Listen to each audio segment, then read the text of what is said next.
Hi, I'm Katrina, and this is Boldly Challenging Ableism.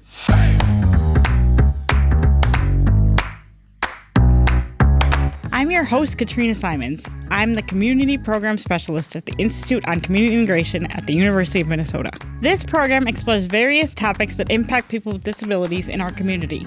Each episode addresses a different aspect of our society within the context of ableism. Ableism is the prejudice that stems from the belief or belief system that assumes someone is less capable or less worthy because of a real or perceived difference in ability or function. On this program, we hope to answer some questions you may have been afraid to ask, or maybe some you didn't even know you had. Thanks for joining us. I hope you enjoy the conversation.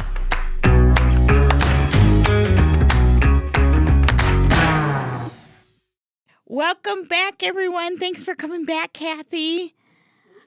Today we're going to talk about, we're going to do part 2 of our waiver series. It's a 2-part series. Today we're going to talk about something called Waiver Reimagined. So if you didn't listen to part 1, which was last week, and you don't know what a waiver is, you might want to go back because this part will make a lot more sense. But maybe you want to do it on hard mode. I don't know. It's up to you.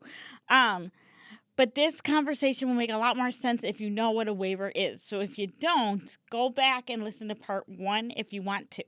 Thanks so much, Kathy, for being with us here today. Can you just give us a little recap on who you are in case we have people listening to part 2 that didn't listen to part 1? Yes, so thank you for having me. I appreciate it very much. My name's Kathy Ware. I have a 30-year-old son that has a gene deletion called MEF2C haploinsufficiency syndrome. I have been a registered nurse for 25 years. I've worked as a waiver case manager and now a certified assessor. I am a Partners in Policymaking graduate, and I am active in the disability rights community. Thank you so much. Can you talk to us a little bit about what consumer-directed community support is? Consumer direction is just a self-directed program. Okay. So, and you can have any of the waivers and use self-direction or CDCS under any of the waivers. So you're on a waiver and then you select self-direction. Okay, and that's right now. That we don't have to wait for the waiver for CFSS or for a waiver reimagined to happen. Correct. We can have that right now. Yes. Okay. What are some of the drawbacks to consumer-directed community support or CDCS? The low budgets. Mm-hmm. Thank you. And how much lower are they?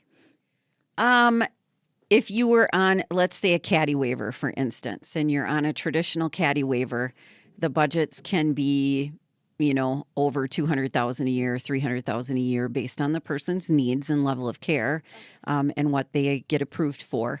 And then the same person on a caddy waiver for CDCS, their budget would be significantly lower than that. Okay. Are you comfortable giving us a range of how much lower or not really? It would depend on the case mix of the person, their level of care, but $50,000, $60,000 a year as a base budget. Okay. So can you tell us what a case mix is? So case mix is when your Min-Choices assessor comes in and does the assessment, goes through all your activities of daily living and all your care needs.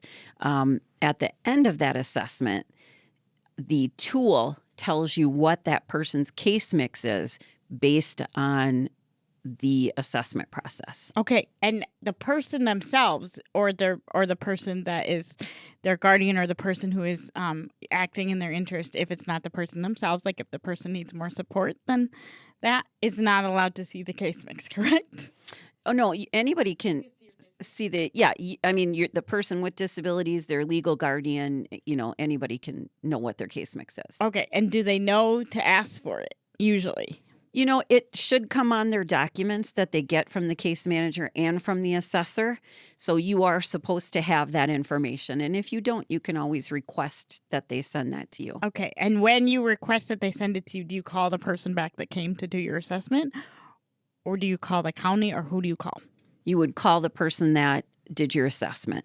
Okay. I'm asking because a lot of adults who are their own guardians and generally do that, are in charge of their own processes and things like that for that type of situation, they sometimes don't know what a case mix is, and then they get confused, and then they look for it and they can't find it.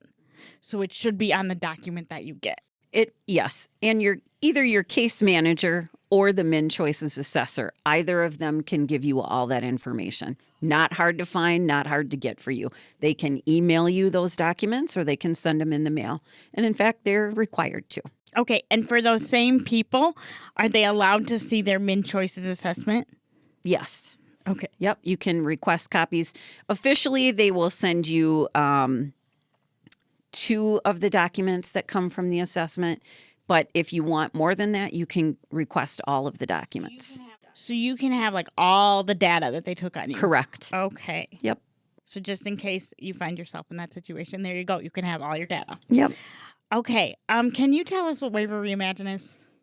So Waiver Reimagine, the legislature put in to restructure the waivers from the system that it is now into a 2-waiver system. And that started in before 2018. And so then DHS has been working on restructuring the Minnesota waiver program to look different and be different. Okay. And do you think a new system is needed, or do you think we should just fix the old system? I think we do busy work at DHS. I think my question is, who is it going to help? Who is it going to benefit? Is there one person's life that you can show me from either Min Choices 2.0 or Waiver Reimagine that this will improve their lives to be more included, more integrated, living more in their own home than a 4-person group home? I need to see that would be the outcome, and I don't see that as being the outcome. I see us spending millions and millions of dollars with that should be the outcome. It should be that we're creating a better environment for people with disabilities, and I don't see that as happening. Okay. And why do you think we're moving to a two waiver system? DHS paid consultants a lot of money to come in and review our system and give them recommendations. And so they went on these recommendations of a 2-waiver system based on where the person lives, in a congregate setting or in their own home. That's what the consultants said that DHS should do in Minnesota. Okay, and they had done this in other states prior. Yes, they had done this assessment process for other states and sort of come up with the same recommendations. Okay, and why do you think that those are always the recommendations they come up with? I'm not sure. I'm not sure. You know, Okay. they're paid the big bucks to come up with those determinations, and I'm not sure. Okay. So when a change like this happens or is set to happen, comment periods are legally mandated. They're a legally mandated part of the process by the federal government. Do you think that legal mandate was followed here when they were planning for Waiver Reimagine? I don't think initially that it was. I got involved early on because they had it on the website, and who has time to go read 300-400 page documents? Not a lot of us, right? And so reading through and looking at what the individualized self-directed budgets would be under the new program, I knew that there was going to be huge problems, especially for people with physical disabilities, to be able to stay in their own homes. And so that was very, it was urgent to me. So I put a lot of time and effort into trying to talk to DHS and figure out what was going on and how to stop that from happening. So I've been writing letters, talking to DHS, talking to my legislators about it since 2018. Trying to get someone to kind of hear the problems that are going to occur. Because again, we go back to the unintended consequences things. They make all these changes, sweeping changes, and then they don't think of all of the situations that it can harm people. You were in the group you were formed as part of the planning committee for Waiver Reimagine, right? Um, no, I was not. I testified in front of the legislature. I think it's been about 3 times now. And so I think the group of us who were initially testifying helped get the Waiver Reimagine Advisory Committee established. So I applied and was not allowed on the committee. I did not know that. I apologize. I would have left that out. That's okay. And what are you most worried about with the current plan for Waiver Reimagine? That people won't be able to live in their homes? Correct. I think it's going to cause more institutionalization, and people will end up in 4-person congregate care institutionalized facilities. What do you think DHS wanted to have happen with Waiver Reimagine? Like, what do you think their goal for the outcome was? Well, I think the overall goal was to simplify things. So they say that the goal was to simplify, but then I find us renaming things and making it more confusing and more complicated for people rather than simplifying or making it easier. I don't know why we need to rename things like we call adult corporate foster care now community residential services setting. Did that simplify it? I guess I don't know. We just renamed it. I don't know how that was simplified. I think it made it politically correct. Right. But it's the same setting. Didn't change the setting. We just changed the name of the service. We didn't change the service. We just changed the name. So I don't know how that simplifies. It just makes it more confusing. Oh, wait, now that's called this? And how does that help me or help a person? Or even if it doesn't help me, how does it help anyone? Correct. Right. Do you think that DHS thought that simplifying it would make people's lives easier, or do you think it was more of a money thing? I don't know for sure. I think they come in and they say, well, we're going to simplify things, and you get all these people on committees and different employed positions at DHS, and they just come up with new things, new strategies, new names. But again, I'm not necessarily focused on that. I'm focused on the outcome. What is the outcome of all the things that we're doing? Min Choices 2.0, Waiver Reimagine. Whose life is going to be touched where they're more integrated, more included, living more in their own home? Who are we getting out of the 4-person group home to be able to live in their apartment with Waiver Reimagine? I want to know that. Why can't someone tell me that? Do you see a world where we wouldn't need the 4-person group home if we adequately funded people living in the community? Do you see that? I know that's like all of our dreams. Correct. Do you see that actually coming to pass? I think it can come to pass much more than it is today. Okay. Yes, I do. We can make progress. I think so. I have a lot of other parent friends, and our kids are older now. My son is 30. I have other friends whose kids are in their 30s, 40s. They have done everything in their power to get that person a home, right? Mm-hmm. So this person has a home. Why? Because their parent dies, do they suddenly have to move into a 4-person group home setting? Why aren't we figuring out how to staff that home that the parents worked to provide for their family member so that person can stay in that home? No one's talking about that. We're just automatically, the parent dies. Yep, that's where they go. We did our part. Yep, here you go. Here's your 3 to 4 times higher cost in most cases group home versus making sure the person's staffed with the right set of people in their own home. So do you, okay, we talked earlier, I can't remember if the podcast was on yet or not, but we talked earlier about accountability. Do you think that if we held people more accountable for where the money was going, that we are paying for group homes? I think that DHS needs to be held accountable for that Department of Justice definition on segregated setting. Okay. And I think that if we read that, we all can sit and agree with each other that it defines a 4 to 5 person group home setting.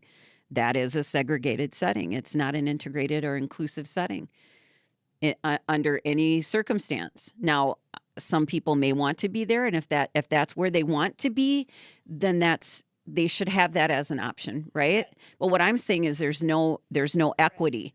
You're not coming to me saying, well, you could live here in your own apartment with the staff that you need, or equally, you could live here in this 4-person group home. What would you choose? People aren't even, this isn't even an option, own home, own apartment. You are just filtered and shuffled into the 4 to 5-person group home. There is no real choice.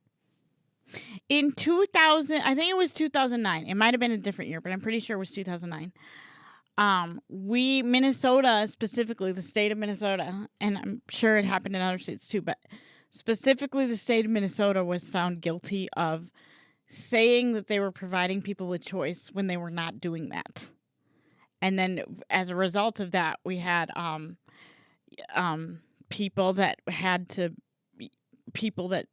received money as part of a settlement, and they were able to use that money in some cases to get better, not better, but more independence in their housing. Do you think this could be one of those situations where we're just renaming things to say that we're giving people choice, but we're not actually giving them choice, and maybe down the road we'll be found guilty of not following the definition of a segregated setting? I would like to see Minnesota held accountable to that Department of Justice. To that standard. Yeah, I would like to see that accountability. I would like to see consequences. I say this all the time, that the state of Minnesota knows how to get direct support staff for people with physical disabilities because they do it in their state-operated systems.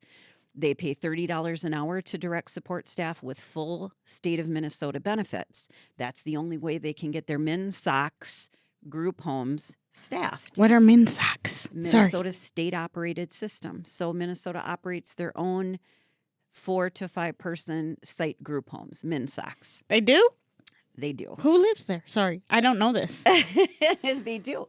Yes. And so, and they also operate some of the, they're paid for by MA, so they're actually ICFs. And so they know how to get staff for their places. If you just look on Indeed or look on the state of Minnesota website, they call them, this is where the naming of jobs goes awry, right? So there's behavioral modification technician, human services technician. Basically, they have to have a high school diploma or a GED. There is no educational requirement, but they get $30 an hour in full state of Minnesota benefits. Health, dental, the works. Okay, and the people that live there, do they have a higher need than other people? Not necessarily. Not any higher than anyone living in a private owned or run congregate care setting. No. But so what? Why do they exist then? If they could live in the existing places?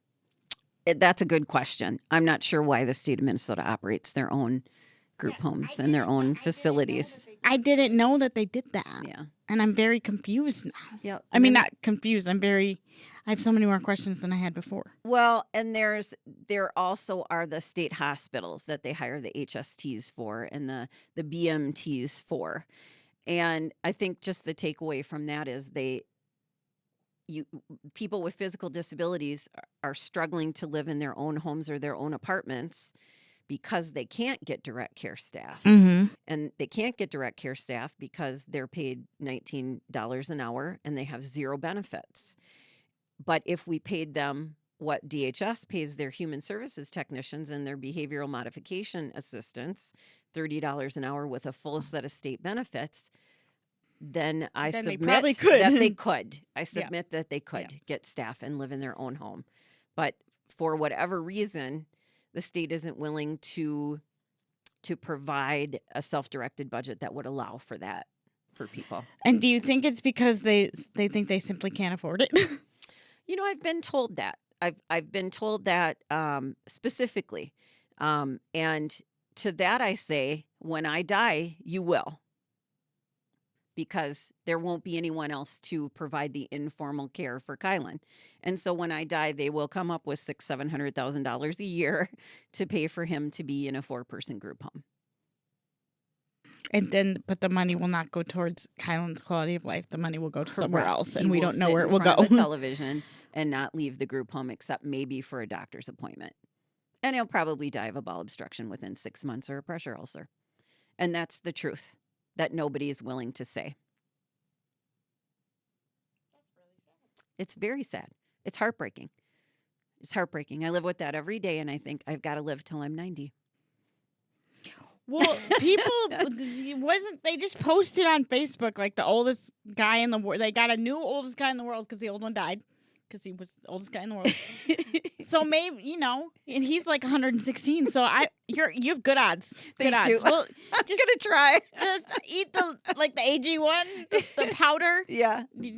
I hear good things. And vegetables, lots of vegetables. I don't know. I eat the knockout version from Amazon because I can't afford the powder, but. I don't know. Okay, so if you were if you were in charge of Ware Reimagine, and you were the one to redesign it, what would you do? It's an excellent question, and I honestly have thought about it, and I don't have an answer for you.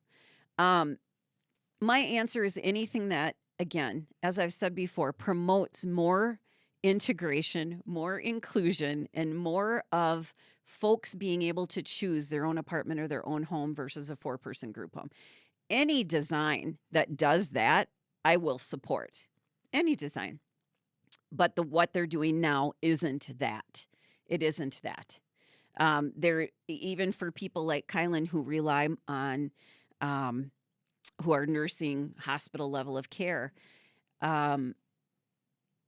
Right now, that level of care is mixed into his CDCS budget, right? So then that's helpful because then we can say, okay, well, how does that best serve us, right?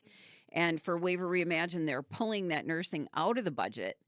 So then forcing us to rely on a formal provider situation and then allowing us to self-direct less. That will devastate the plan that we currently have for Kylan and for families like ours. Yeah, and you are very involved in like the Twin Cities. I would say the Twin Cities disability and chronic care communities. Are you guys talking about this among? Well, I shouldn't say are you guys because I am too. But are people, because it's different to be a parent than a person living with a disability? Are parents of people that have similar levels of need to Kylan? Are they having this discussion? Yeah. Okay, and do you feel like some clarity is coming to the people who are making the policies, or do you feel like they're not even listening to you yet? I feel like I've exhausted Okay. all of my avenues, and I think sometimes my legislators are tired of hearing from me. Okay, yeah. I don't think he's. I know your legislator very well. I don't think he's tired. They might. They might be tired. He's a big fan. Big fan. He would wear the cheese head with your name on it. Well, and I think DHS is a little tired of hearing. Well, they're kind of hearing from me as well. But truthfully, I mean, I have the best of intentions as well, and I want people to have an actual choice in where they live and who they live with and how they live their lives. And we are not doing that now. So if this is an opportunity for us to do that, then let's do that. But let's actually give people a choice. Okay. Well, we're out of time just about now. We have one more minute.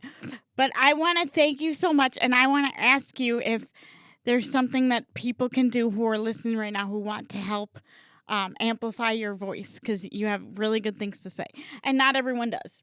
Thank you. And you have really thank good you things very to say. much.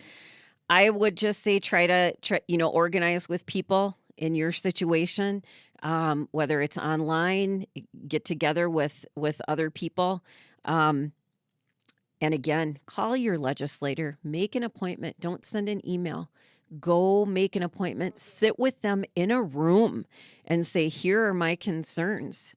And let them put a face to your concerns. Okay. Thank you so much. And just in case you need a refresher on how to find out who your legislator is, you can go online to You could say, how do I find my legislator? And it'll come up on Google. So it doesn't have to be hard. You don't have to tell anyone, because I know when you forget who your legislator is, it's kind of embarrassing to be like, who is it? Because usually when I forget who someone is, it's like way after I should know who they are. But you could just go on Google. You don't have to tell anyone. So yes, we can help you amplify your voice. Well, thank you, Kathy, for coming today. And I'm just wondering, where can people get more information? Thank you for having me. I appreciate being here. I have a Facebook group, and it's just titled Waiver Reimagine. So if you are on Facebook, you go on there and just search Waiver Reimagine. It'll pop up, and just request to join. Okay. So it's called Waiver Reimagine, and you can just join it or request to join, and then you'll be approved by an admin, right? Because it's not open. Right. You got to be approved by an admin. Right. But there's a lot of really good people on there, and if you don't know that much and you still want to be involved, it's a great group to join. Everybody's very nice, and nobody cares if you don't have all the information. Thank you, everybody, for joining us today. We will put that information on our website as well.